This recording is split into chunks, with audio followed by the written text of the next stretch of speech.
Have you ever noticed how some men walk into a room and change everything without saying a word? They're not the most handsome nor the richest, but they carry something few can grasp, a silent presence that commands respect. While most move like hungry animals, eyeing bodies, seeking approval, these men seek nothing, and that's precisely why they receive everything. They don't ask, they don't beg, they don't need, and that's exactly what makes them so powerful, what sets them apart. They are not controlled by their desires. While the world pushes men toward pornography, toward the void of sexual validation, these few have developed something rare, a desexualized mind. But be careful, this is not weakness. It is inner strength. It means looking desire in the face and choosing not to be its slave. Jung once said, "Until you make the unconscious conscious, it will direct your life and you will call it fate." Today, most men are trapped in an invisible destiny, shaped by pornography, addiction, and uncontrollable desire. But that cycle can be broken. You don't have to be just another one. In this video, you'll discover why the desexualized mind is the most powerful weapon a man can possess in the modern world, and what it takes to attain it. From this moment on, nothing will be the same. In a world where everyone is rushing, the man who remains silent becomes a beacon. In a sea of hungry eyes, the gaze that no longer seeks to possess makes an instant impact. Have you noticed how most men enter a space carrying a need? They stare too much, talk too much, smile too much. They're always asking for something: approval, attention, validation. But there is another kind of man, one who doesn't carry that emptiness in his eyes. He doesn't seek to conquer, he is simply present. His presence is a field, and that field communicates something rare: self-sufficiency. He is not indifferent to the world, but he is not moved by it either. While so many act on impulse, he acts by choice. While others crave to be seen, he observes. While others react, he simply is. This kind of man possesses what Carl Jung would call the center, an internal point of balance around which his psyche revolves. It is not ego nor desire, nor performance, it's something deeper, a presence born of self-mastery. And this naturally makes him magnetic. People, especially women, notice this instantly. Not rationally, but physically. They sense they are in front of someone who doesn't need them to feel whole. That absence of need lifts the weight from the interaction. The woman doesn't feel observed as an object. She feels seen as a presence. She relaxes. She expresses. She shares. Not because she's being manipulated, but because she's being respected at a level most men don't even comprehend. That is the secret of the man who seeks nothing. His presence transforms the environment because it is not driven by lack.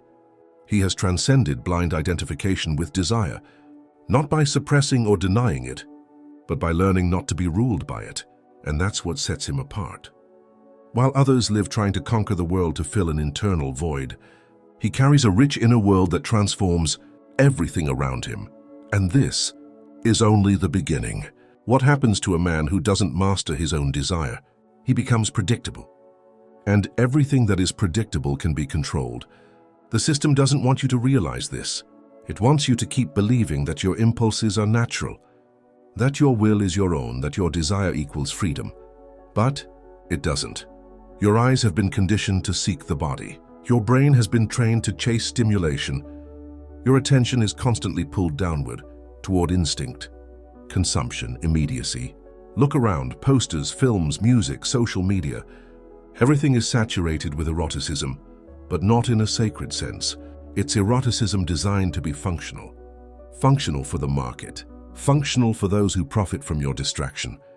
While you think you're choosing, someone else is choosing for you. And what do you lose in the process? Energy, clarity, presence. You become just another man who reacts instead of creates, who consumes instead of builds, who desires but never finds satisfaction. Carl Jung warned us, the gods have become diseases. The forces that were once ritualized, integrated through myths and symbols, have now turned into compulsions. And among all these forces, sexual desire is the most easily exploited. Pornography is not just a product. It is a tool of male containment, an anesthetic for your power, a diversion for your life force. While you believe you're being satisfied, you're actually being drained. While you think you're being a man, you're being kept as a boy trapped in fantasy. while you believe you're in control. The system is shaping you, one click at a time. That's why the desexualized mind is a threat, because it doesn't respond to programmed stimuli. It watches, it chooses, it reacts with awareness, it breaks the cycle, and the man who breaks the cycle becomes unpredictable. This man can no longer be manipulated with promises of pleasure. He can no longer be dragged by visual triggers. He can no longer be reduced to the animal. The system wants him to remain, because now he sees. You can hide your thoughts. You can control your words, train your expressions, your gestures, your posture. But there is one thing you cannot disguise: the energy you carry. Women feel that energy before you even speak. And contrary to what many believe, it's not beauty, not physical strength, not even status that defines a man's impact. It is his relationship with his own desire.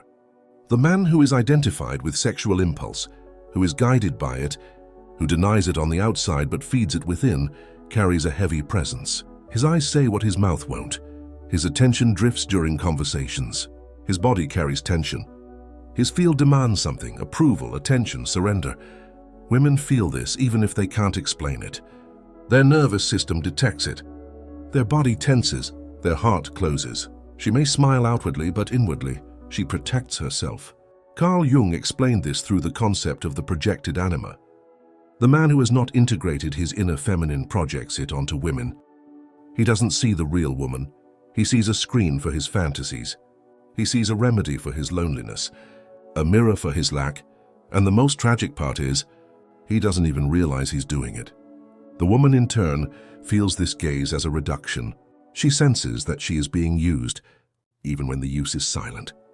She finds herself forced to play roles: the seductress, the nurturing one, the understanding one, everything except her true self. And that is why the man who develops a desexualized mind stands out. He sees, but he does not consume. He listens, but he does not manipulate. He is present, but he does not demand. His energy is clear. His gaze is steady but clean. His attention is whole but free. That presence communicates something rare: safety. Not the safety of the weak who feel no desire, but of the strong who feel it deeply and choose to channel it, rather than be ruled by it. And in that safe space, the woman blooms. She opens up. She reveals herself. She trusts because she has finally encountered a man who doesn't want her as an escape, but recognizes her as presence. Most men have never truly seen a woman. They see bodies, roles, fantasies, but not the real woman. What they unknowingly see is their own projected anima. Jung taught us that the anima is the inner feminine image in a man's unconscious. It is built from the mother, from experiences, from idealizations. And when the man doesn't recognize this image as internal, he throws it outward. He starts seeking in female faces what he should have found within himself. That's why so many men idealize, romanticize, become obsessed. They don't love the woman. They love what she represents inside them. She becomes the solution to their loneliness, the anesthetic for their pain, the escape from their emptiness. But the woman feels this weight. It is not love, it is projection. It is not affection, it is demand. And this projection is invisible, but oppressive. It forces the woman into a role she never chose. She becomes the muse, the savior, the goddess, or worse, the object. And the more she tries to show who she really is, the more the man distorts her to fit his inner mold. That's why so many relationships collapse, without a clear explanation. It's not lack of love, it's an excess of projection. The man wants the woman to heal what he refuses to face. He wants her to fill the void left by his own disconnection from the self.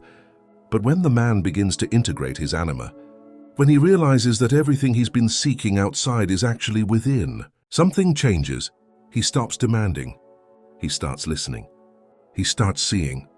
The woman ceases to be a screen and becomes a person. And she feels it. She is no longer pulled into a role. She is received as presence.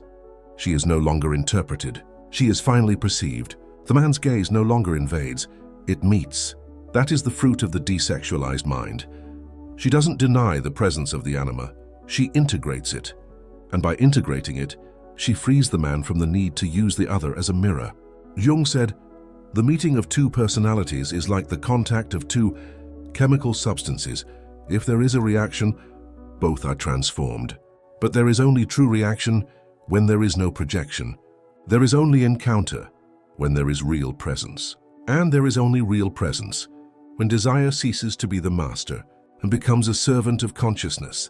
We live in a culture of leakage, men who waste their energy at the slightest stimulus, men who confuse intensity with virility and consumption with power. But there is a hidden truth, silent, ancient, forgotten. The man who retains his desire generates magnetism. And we're not just talking about physical retention, but something deeper, the retention of intention, the ability to hold one's focus, to contain the anxiety of conquest, to sustain the fire without throwing it outward. This man doesn't chase, he doesn't seduce, he doesn't play games. He simply is, with real presence in a world of fragmented men. It is an act of absolute power. While others seek attention, he keeps his attention within. While others surrender to the slightest impulse, he observes, breathes, chooses. Jung understood this force not as repression, but as libido differentiation. Sexual energy, for Jung, was the base of the psyche. But it was not to be spent unconsciously. It needed to be transmuted, elevated, channeled. He called this the transcendent function, a point where opposing forces meet, and something new is born from the conflict. That something new is the integrated man. He is not a forced celibate, nor a compulsive seducer. He is a man who has made peace with his fire, and therefore carries it with dignity. That fire, once explosive, now contained, becomes presence, and that presence is felt. It doesn't shout. It vibrates. Women notice. And it's not a trick. It's not a seduction technique. It's the natural consequence of energy that no longer leaks. While ordinary men drain their strength in the endless pursuit of gratification, the man who retains becomes stronger. His aura changes, his voice deepens, his vision sharpens. He becomes a field of coherence, and the world responds to that. The presence of this man attracts not because he asks, but because he offers something increasingly rare, inner stability. And that's why he stands out. Not because he promises pleasure, but because he offers peace. The peace of a whole man who doesn't need to conquer to feel like someone, because he already is someone, even before the world realizes it. Most men live in fragments, between what they feel and what they show, between what they want and what they fear, between what they say they are and what they truly are. That fragmentation weakens them, and worse, they get used to it. They learn to live like walking masks, smiling without peace, acting without center, repeating patterns without understanding where they come from. Jung called this the unconscious ruled by the shadow. The man who does not integrate his inner parts is dominated by them, without knowing it. His lust drags him, his anger explodes, his insecurity paralyzes him. He thinks he's in control, but he's being led by voices he doesn't recognize as his own. And that is why integration is so powerful, because it breaks the spell of fragmentation. The desexualized mind is not a moral purification project. It is the fruit of individuation, the central process of Jungian psychology, where the man ceases to be a pile of impulses and becomes a coherent whole, and that coherence changes everything. Jung said, "The self is the center that unifies conscious and unconscious, reason and instinct. When a man approaches this center, he begins to act from the inside out. He stops reacting to the world's forces and starts influencing the world with his presence. His words align with his truth. His desire submits to his consciousness. His actions are rooted in something deeper than ego. And people notice. They can't name it, but they feel it. This man is not divided. He doesn't try to look strong. He is. He doesn't need to prove anything. He lives as proof. And this kind of man is rare, because this kind of power cannot be bought, cannot be learned in short videos, cannot be taught in catchy phrases. This power is the result of a process, facing the shadow, differentiating desire, accepting the pain of lucidity. Integration requires courage, because truly seeing yourself is much harder than continuing to react in the dark. But once this man emerges, he can never go back to who he was. He becomes a mirror for other men, a refuge for women, and a transforming presence for the world around him. Not because he is perfect, but because he is whole. There is a moment in the journey of the conscious man when everything changes, not dramatically, but profoundly, not with fireworks, but with a silence full of meaning. That's when he realizes he no longer needs to chase anything. Not women, not pleasure, not approval, because something inside has settled. Carl Jung called this alignment with the self, the totality of being that integrates the conscious and the unconscious. In this state, the ego doesn't disappear, but it no longer rules alone. Desire doesn't vanish, but it loses its place as the commander. Now it becomes a servant, an energy, no longer a prison. The man who reaches this energetic maturity is no longer guided by impulses, but by deep intuition, purpose and coherence. And something curious happens. The world begins to respond to that coherence. Relationships become lighter. Work becomes more meaningful. Doors open without needing to be forced. Not because he's manipulating reality, but because he has stopped resisting himself. He no longer projects neediness, no longer vibrates with desperation, no longer sends out that anxious energy that screams, "Look at me, choose me, validate me." And in its place, something new arises, presence. Women feel this. They can't always explain it, but they know they can trust. They don't understand why they listen more to you, why they look for you, why they open up to you more than to other men. But their bodies know. Energy knows. Nature knows. The entire universe knows when a man becomes whole. This man no longer confuses pleasure with purpose, no longer trades connection for distraction, no longer sells his peace for small pleasures. He finally understands that he didn't need to conquer the world. He only needed to reclaim himself. And in that state, he attracts, not because he seeks but because he is.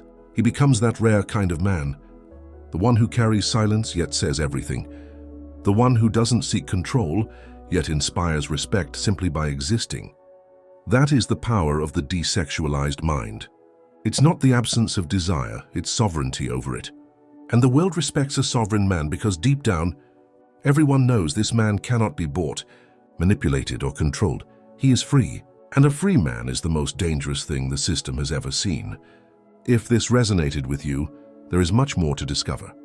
Here on the Seeker channel, we dive into the deepest layers of the masculine soul, of hidden psychology, of true transformation. Nothing here is shallow. Nothing here is safe for those who want to stay asleep. Subscribe, watch the other videos, and join this community of men who have decided to wake up and no longer be guided by forces they don't understand. You are not alone. You are just beginning, and we are by your side on this journey.